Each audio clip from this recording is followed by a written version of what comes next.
Okay, so today's sermon is entitled Promise. And just want to show you a picture. Dirk.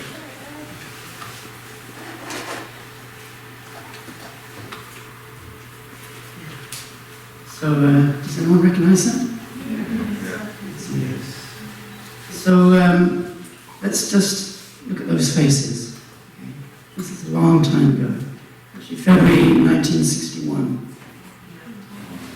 So look at those faces. Look at those faces.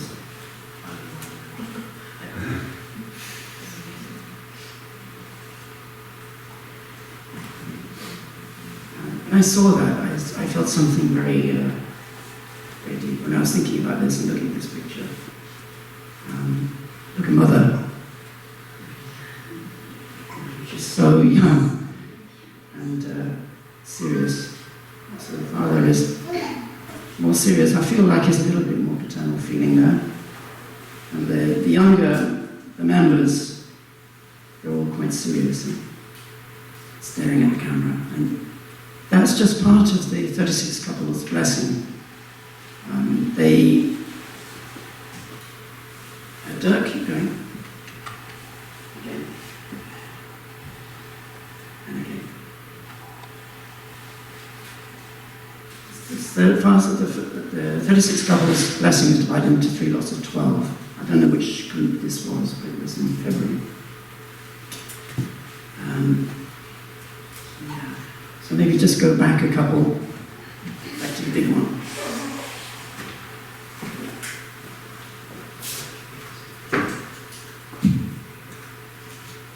And on that day, Father made an amazing speech, kind of prophetic speech. And he was talking to those couples, but also he was talking to the future.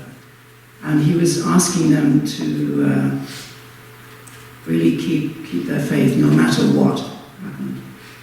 And of course we know, looking back, not a lot, but a few of them, they left, they gave up, they had too many difficulties, and they struggled a lot. But this is what he said, and I'll read it out. It's quite a long quote, and I'll read it out in full, because I think it's worth going through. God warned humankind that there would be 7 years of great chaos in the last days. During this time of great difficulty, the faithful will collide with the sorrowful circumstances of heaven over the course of the 6,000 years of history. They will be faced with circumstances in which the bonds between human beings will be severed completely, and they will be unable to trust anything. It will be a time when you will not be able to insist that you are following your course of life based on your conscience, no matter how much you have lived faithfully according to your conscience. It will be a time when you cannot insist that the course of your life is based on faith or some ideology. Anybody who embraces God's will and is awake will feel pain whenever he beholds what is around him.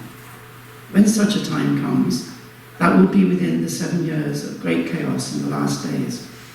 That will be a time when hope is shaken. That will be a time when the center of the faith that we believe in is shaken. That will be the time when leaders who have followed in faith will waver. Everything will be shaken. It will be a time when everything, ideologies, religion, conscience, and the parental heart will be shaken. Why then was God compelled to bring about such a world? It was so that he could bestow value on us for our having participated with the God who has worked so hard throughout history with the true God. God has seen countless tragedies in the course of the 6,000 years, and he has endured numerous situations. In the last days, people will face a situation where they will be unable to establish their center with their conscience or ideology or faith. Such a time will come when God will seek true sons and daughters who can love God despite such chaos, who are ready to live with God even amidst such difficult circumstances. That is why, do not be sorrowful if you see the church sway. Do not be sorrowful if you see an ideology create disturbance. Do not be sorrowful if you see a sovereign collapse. Do not be sorrowful if you see your parents change. Do not be sorrowful if you see your brothers change and fall away. Even if everything in the world that you have relied on and trusted should sway, your hearts should be composed. You must know that God is unswayed, and even at this very minute he is coming to you. You must understand that he gives us pain because it is part of a great promise to connect us with that day which he treasures and with the pain that he has gone through. Such a time is needed in the world in order to find a person who can grasp onto heaven in such circumstances and call out to others saying, let's go together, let's fight together, let's take action together. Therefore, do not be discouraged if you see that the path ahead is blocked. Do not lose heart if you see your nation falling into disorder. God is not dead. Do not lose hope even if the world is in uproar. God is not dead. He will surely come to us. Even if everything is in chaos, do not waver in your single-mindedness toward heaven. Your heart of depending on heaven and looking toward heaven with hope must never change. Even if God should place you in a painful position to change that heart, you must remain fervent and be able to call upon the Father in such circumstances. No matter what kind of situation you find yourself in, you must make effort to hold on to God's heart as a lifeline and climb up from that position. Even if you have to undergo the pain of falling into hell, if you can stand in the position of being with the Father, knowing the Father's pain, believing that the Father will recognize your pain and move forward, fully understanding your responsibility and your duty, with the determination to go into such circumstances, you will not perish. Amazing speech. So, Father said, don't be discouraged. Do not lose heart. Do not lose hope. Do not waver in your single-mindedness towards heaven. In other words, don't forget the promise you've made to God, no matter what happens. So you might be thinking, what promise? What promise did I make? Well, a promise that those people and we made at the time of the blessing, and that we all make each day by reciting the family pledge. The blessing, which we receive through a sprinkling of water and drinking holy wine, consists of forgiveness, which is being sprinkled with water, and a covenant with God, which is the holy wine. So a covenant, just in case you're not sure what it means an agreement. It's a two-way promise between God and humankind, between God and us. We did that at the blessing, and we promise every day when we recite the pledge. Actually, ours is a covenantal religion. There are not many covenantal religions in the world. There are only 4, as far as I know. One is Judaism, then followed through by Christianity and Islam, and ours also. And it means that we are not subject to the random whims of the gods. Right? We don't just fear the gods and not sure what's going to happen, and God may or may not do something, that kind of thing. But actually, God makes agreements with us. If you do such and such, I will do this. If you offer this, I will bless you. I will multiply you. I will, so on and so forth. So here are some of the important covenants that have been made in the spiritual lineage that we are successors to. If we go back through Christianity and through Judaism. The first promise was at the time of Adam and Eve, with the 3 blessings that God gave them. Genesis 1:28, God blessed them and said to them, be fruitful and increase in number, fill the earth and subdue it. So that was a blessing. But actually it was implicitly conditional on them not eating the fruit. Don't eat the fruit and I'll bless you. That's what it effectively was saying. It wasn't expressed as such because we were in the time when we weren't fallen. The second promise was made to Abraham in Genesis 17. I am God Almighty, walk before me faithfully and be blameless. Then I will make my covenant between me and you and will greatly increase your numbers. You will be the father of many nations. I will make you very fruitful. I will make nations of you and kings will come from you. Every male among you shall be circumcised. You are to undergo circumcision, and it will be the sign of the covenant between me and you. So basically, if the males went through this circumcision rite, then God would bless Abraham and the people that come from him, and nations, kings that came from him. That's what happened, right? That's actually what happened. And of course, there was blood involved, cutting the foreskin, and blood was a sign. You can read the divine principle, the more deeply theological meanings of it all, but basically, it was a sign that these are God's people. If they do this, these are my people. Another promise was made to the Hebrews under Moses, and it's remembered by the feast of the Passover by eating unleavened bread in Exodus 12. It says, they are to make some of the blood and put it on the sides and tops of the door frames of the houses where they eat the lambs. On that same day I will pass through Egypt and strike down every firstborn, men and animals. I will bring judgment on all the gods of Egypt. I am the Lord. The blood will be a sign for you on the houses where you are. And when I see the blood, I will pass over you. So blood was a sign. Put the blood on the door. These are my people. I will pass over you. You won't die. Your firstborn won't die. Later, he said, this is a day you are to commemorate. For the generations to come, you shall celebrate it as a festival to the Lord, a lasting ordinance. Ordinance means a command. So still, that's celebrated in the Jewish tradition, the Feast of Passover. And another promise was made to the Hebrews under Moses at the Mount Sinai, after Moses brought down the 2 tablets of stone in Exodus 34. It says, then the Lord said, I am making a covenant with you. Before all your people I will do wonders never before done in any nation in all the world. The people you live among will see how awesome is the work that I, the Lord, will do for you. Obey what I command you today. And then he gave them all kinds of rules in Deuteronomy and instructions on how to make the Ark of the Covenant and the tabernacle, and to make burnt offerings of animals. And each animal was to be cut and splash their blood against the sides of the altar. So again, this offering of blood. Another promise was made at Jesus' Last Supper, Matthew 26. While they were eating, Jesus took bread, gave thanks and broke it, and gave it to his disciples, saying, take and eat, this is my body. Then he took the cup, gave thanks and offered to them, saying, drink from it, all of you. This is my blood of the covenant, which is poured out for many for the forgiveness of sins. So there's bread and wine, body and blood. My blood of the covenant, he called the wine. And wine took the place of blood in the covenant, and from that time onwards. So in Mass, people eat a piece of bread and they drink wine. It represents exactly the same thing as these stories from the past.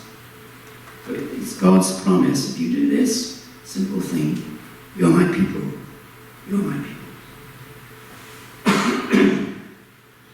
So Jesus made his covenant with his disciples the night before he offered himself as a sacrifice and then liberated them. And it wasn't an arbitrary time. Actually, it was done at the time of the feast of the Passover, exactly the same time. And that became the basis of Christian communion. And today, on the foundation of the Jews and the Christians, our blessing ceremony creates a covenant between us and God. We receive the blessing as a couple, and we made a promise. If you remember the promises you made, but those of you who are blessed. First promise was to become a true man or woman who practices sexual purity and lives for the sake of others. Second one was to become a true husband or wife who respects true parents' example and establishes an eternal family which brings joy to God. Third promise to become a parent who educates his or her children to follow the tradition of true love for the sake of the family and the world. And the last promise, to create an ideal family which contributes to world peace. And we renew that promise, actually, that we made at our blessing each day, and by reciting the family pledge. You read the pledge, that promise is contained in there. Yes, explain a bit wider. In fact, even if you haven't been blessed in marriage, you say the family pledge. So why is that? And we'll come to that in a second. You know, Father said, just like the Israelites who had to carry the Ark of the Covenant in their 40-year wilderness course, Unification Church members are now entering the heavenly kingdom carrying the family pledge. Very interesting. So I'll just read it again so it goes into your brain a bit. Just like the Israelites who had to carry the Ark of the Covenant in their 40-year wilderness course, Unification Church members are now entering the heavenly kingdom carrying the family pledge. So the pledge is our covenant. Next slide, Dirk. Next. They're equivalent. I mean, that doesn't look so kind of glorious and majestic and amazing as that does. But still, the content of that internally is much more glorious and amazing than that. Do you know what was inside there? No? Yeah, there was like Aaron, the sprouting bud of Moses' rod. There were various things, items in there which represented their promise, right? But this is actually words of promise, things that we can read and think about and actually do. So the first generation, like those 36 couples, promised to become true families and to be heavenly parents' children. We drank the wine and made the promise. But, wait a minute. We promised to establish an eternal family that brings joy to God. That was an eternal promise, right? An eternal family. We promised for the future. So how can our promise be kept by our children and their children and their children? It's our promise. How can they keep that promise that we made? How's that possible? It's very demanding to be a blessed couple, right? There are all sorts of obligations that we're bound by. Attending true parents in various ways, early morning prayers, donations, supporting providential events, and so on and so forth. You can think probably lots of things that we as blessed couples do. And, we still receive, if not persecution in the country, discrimination and possible opprobrium and ridicule. We have to go through a lot, right, as a blessed couple. Been reading a book from Jonathan Sachs, Radical Then, Radical Now. Just to make Benny smile as he's watching. And as Jonathan Sachs said, how can one generation bind its successors? How could children be born into duties to which they have not given their consent? How is the eternity of this covenant morally possible? In essence, the question is, why am I a unificationist? How can the mere fact that my parents are unificationists obligate me? Why should I suffer because of their faith, because of my faith? And to answer this question, actually we have to realize who we are and also what we have. Think of the things that are in our unificationist culture, what we understand and how we live. We understand, for example, why there is suffering in the world when God is a God of love. You ask a lot of people and they wouldn't be able to answer that. Some will. We understand that moral truths are absolute, but not universal. They're covenantal, meaning we're called to live them out, not in the same way, but each culture and faith in its own way. So, for example, we can give a blessing to a Muslim or a Jew or a Christian or a Hindu. We do that, and they're still part of that covenant. They're part of God's people. We understand that through the doors beyond the grave lies another life, and that our ancestors walk with us daily. That's an amazing thing. We understand that the solution to the problems of the world lie within each one of us, and in changing each individual. We understand the value and sanctity of marriage as a way that we ourselves can finish our growth and find God in ourselves. We understand that there exists a long pathway of restoration that hundreds of generations have trodden which lead to us today. We're standing on the shoulder of these spiritual giants who died for Jesus, who died trying to follow Moses, who died for their faiths in all kinds of ways in the past, trying to follow God's ordinances. And we understand that great grace and blessing comes to those who can call themselves true children of God. It's an amazing thing that we are, actually, and that we have. And we tend not to think about it so deeply. You know, we think, oh, well, they're just a church, and you know, the music's rotten, and the technical things didn't work, and the speaker's boring, and whatever. Right? We don't think deeply who we really are, actually, what we really have. We have an incredible thing that we're living. And even more than that, without any conscious decision, succeeding generations are enmeshed in a network of relationships that connect them to other people, even other places all over the world, and back in time to our ancestors. You know, you can go anywhere in the world and you're part of our family. Right? See that in our young people, just travel anywhere and have friends everywhere, right? And we have this feeling, something, that we are a body of people. We belong to a people. This is really key. And being part of the people, we have this belonging also inside us. Don't you feel it? And behind that is the covenant undertaken by us, in which we pledge ourselves to a collective existence as a people under the sovereignty of God. And behind that is this kind of collective existence that we have under God's embrace, God's wings.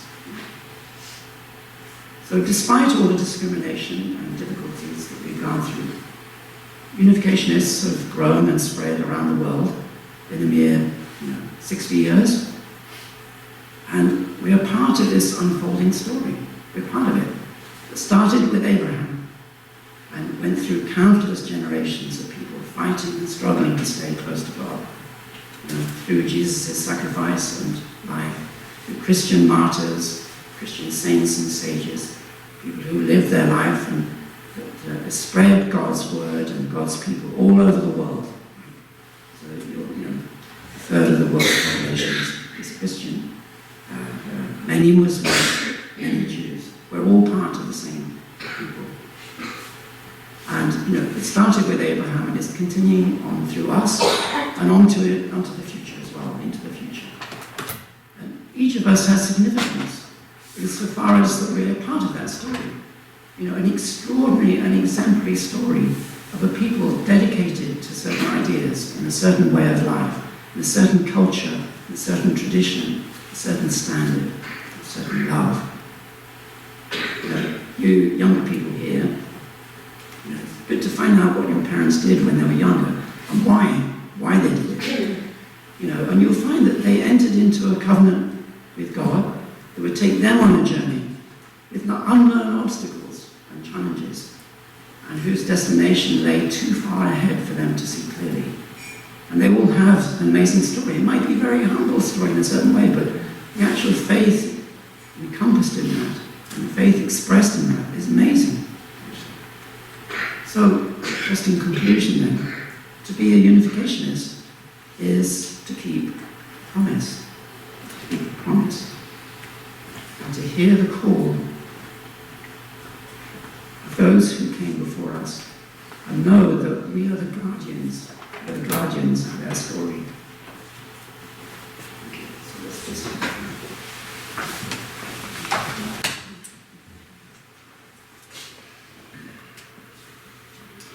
Heavenly Parent, when we think about our past and where we stand in history, we can see an amazing work that you've been doing through countless generations before us, raising up people that you love and that you cherish, a people who love you back and want to do their best for you. And it's true, Father, we are part of this amazing story of your work on this earth. And we're very important to you. There may not be many of us. There never has been many chosen people. People you consider to be your true children. But we're working towards that more and more. And bit by bit, year by year, generation by generation. Even millennium after millennium, we find that you're becoming more and more real in the world, more real in our hearts. And we are very grateful for that, Father. And we're grateful for the journey that we're on, because even though it may be arduous, there are tremendous rewards and benefits. And we are truly very blessed in many ways. Thank you so much for this now, and to the Leeds and Trust family.